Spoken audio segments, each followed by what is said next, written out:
Hi, I'm Jacob Grost. And I'm McClANE. And today we're reporting on the space race. After World War II drew to a close in the mid-20th century, a new conflict began. Known as the Cold War, this battle pitted the world's two great powers, the democratic capitalist United States and the communist Soviet Union, against each other. Beginning in the late 1950s, space would become another dramatic arena for this competition as each side sought to prove the superiority of its technology, its military firepower, and by extension, its political economic system.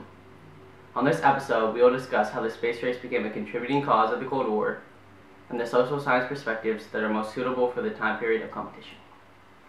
So how did the space race officially start?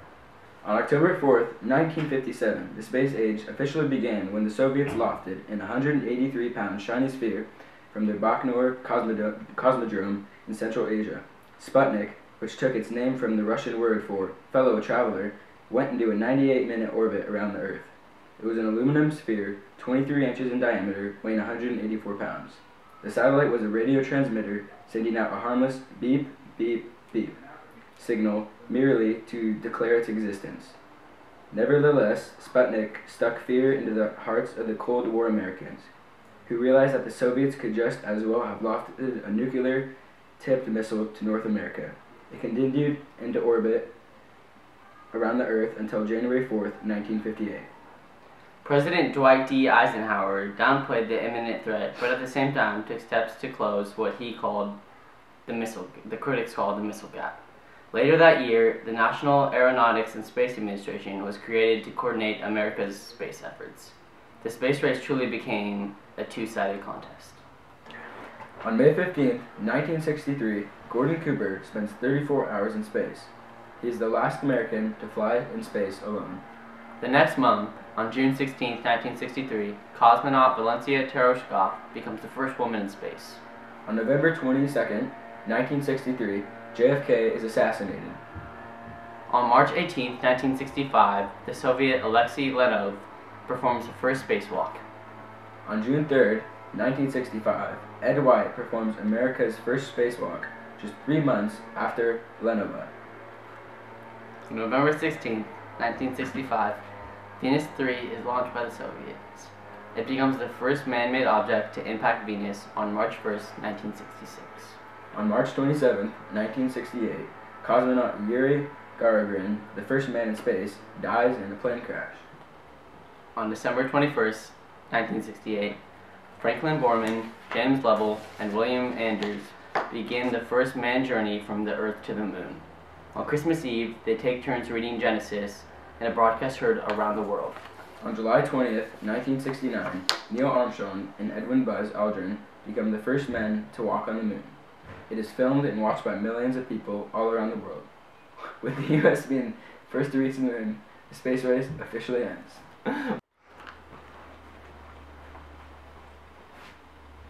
Now here are some important figures during the space race. John F. Kennedy. John F. Kennedy was the 35th President of the United States and played a huge role in helping the U.S. succeed in the space race competition. On May 25, 1961, President JFK announced before a special joint session of Congress the dramatic and ambitious goal of sending Americans safely to the Moon before the end of the decade. A number of political factors affected Kennedy's decision and the timing of it. In general, Kennedy felt great pressure to have the United States catch up to and overtake the Soviets in the space race. 4 years after the Sputnik shock of 1957, the cosmonaut Yuri Gagarin had become the first human in space on April 12, 1961, which greatly embarrassed the U.S. While Alan Shepard became the first American in space on May 5th, he only flew on a short suborbital flight instead of orbiting the Earth as Gagarin had done. In addition, the Bay of Pigs fiasco in mid-April put unqualifiable pressure on Kennedy. He wanted to announce a program that the U.S. had a strong chance at achieving before the Soviet Union. After consulting with Vice President Johnson, NASA Administrator James Webb, and other officials, he concluded that landing an American on the Moon would be a very challenging technological feat, but an area of space exploration in which the U.S. actually had a political lead. The decision involved much consideration before making it public, as well as enormous human efforts and expenditures to make what became Project Apollo a reality by 1969.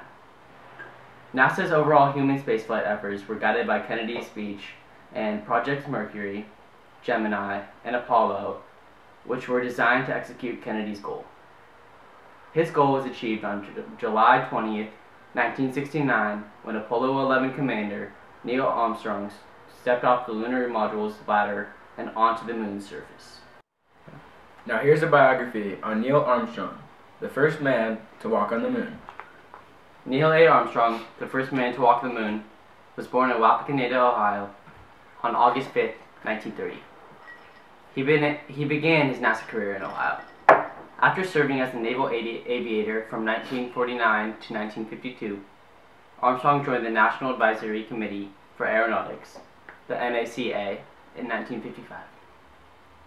Over the next 17 years, he was an engineer, test pilot, astronaut, and administrator for the NACA and its successor company, the National Aeronautics and Space Administration. In 1962, Armstrong transferred to be an astronaut. After training and becoming a professional, Neil was promoted as a spacecraft commander for Apollo 11, the first manned lunar landing mission. Armstrong gained the distinction of being the first man to land a craft on the moon and first to step on its surface. When he placed his footprint on the moon, he stated a quote that is still famous today: "This is one small step for man, one giant leap for mankind." Now we're going to break down the social science perspectives that the space race best fits into. The social science perspectives that the space race best fits into are sociological, cultural, economic, and political. It was cultural because the space race caused tension between two countries and cultures. Both the Soviets and Americans wanted their country to be superior country in technology through success in space. This sense of competition was also a contributing factor to the nuclear arms race between the U.S. and the Soviet Union. The sociological impact was partially developed by the cultural perspective. The space race was a competition where two countries fought to have a superiority over another. When one country was ahead of the other, it created a sense of pride in the individuals from that country. For example, when the USSR launched the first object into space, Sputnik 1, it gave the Soviets evidence that they were more technologically advanced than the US and any other country. This obviously bothered President Eisenhower and the Americans, who later created NASA, which then allowed the US to lead by landing the first man on the moon. It created a sense of pride and self-importance for the Americans. The space race affected both the U.S. and Soviet Union economically because it was a completely new investment to both nations. In the past, countries were not spending billions of dollars on space exploration. The U.S. went from spending $89 million in the 1950s to $25 billion in the early 1960s, which would be relevant to about $100 billion today. The space race not only created cultural and economic and sociological changes, but also created political conflict between the U.S. and the Soviet Union. The democratic, capitalist United States was competing with the newly formed communist Soviet Union. The fear of the spread of communism grew higher during the space race because Americans felt if the Soviets won, then other countries would be more likely to adopt their communist government. Here are some interesting facts. During the space race, NASA felt they needed to develop a ballpoint pen that would work in zero-gravity conditions. After spending over $1 million on research, the pen was developed successfully. Funnily enough, the Soviet Union had the same problem, but they used a pencil. Another fact is that we are moving through space at the rate of 530 kilometers a second. Did you know that the moon drifts away 4 centimeters from Earth every year? And there have only been 12 men that have ever walked on the moon. Now here's McClANE with the conclusion of the space race. The launch of Sputnik by the Soviet Union led to the beginning of the space race on October 4th, 1957, which lasted for 12 years until 1969. It sparked unprecedented increases in spending on education and peer research, which accelerated scientific advancements. During the 18 years, both NASA and the Apollo program were created by the U.S. Some of the famous probes and missions included Sputnik 1, Explorer 1, Vostok 1, Mariner 2, Apollo 8, and Apollo 11. The space race officially came to an end when Apollo 11 landed on the moon on July 20th, 1969. The social science perspectives that the space race best fit into are sociological, cultural, economic, and political. Today, over 1,000 artificial satellites orbit Earth, relaying communications data around the planet and facilitating remote sensing on data on weather, vegetation, and human movements for the nations who employ them.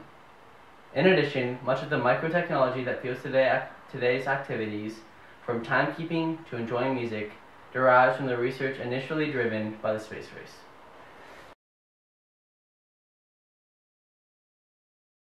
Hi, I'm Jacob Grost here at MIT. I'm with Professor Joseph Stoney of Astronomy, and I'm here today to interview him about some questions. So Joseph, how did the space race affect the educational system in the United States? Well, Americans were concerned that they had fallen behind the Soviets in the race to space. This led quickly to a push by legislators and educators for greater emphasis on mathematics and the physical science in American schools. The United States National Defense Education Act of 1958 increases funding for these goals from childhood education to the postgraduate level. To this day, over 1,200 American high schools retain their own planetarium systems, a direct consequence of the space race.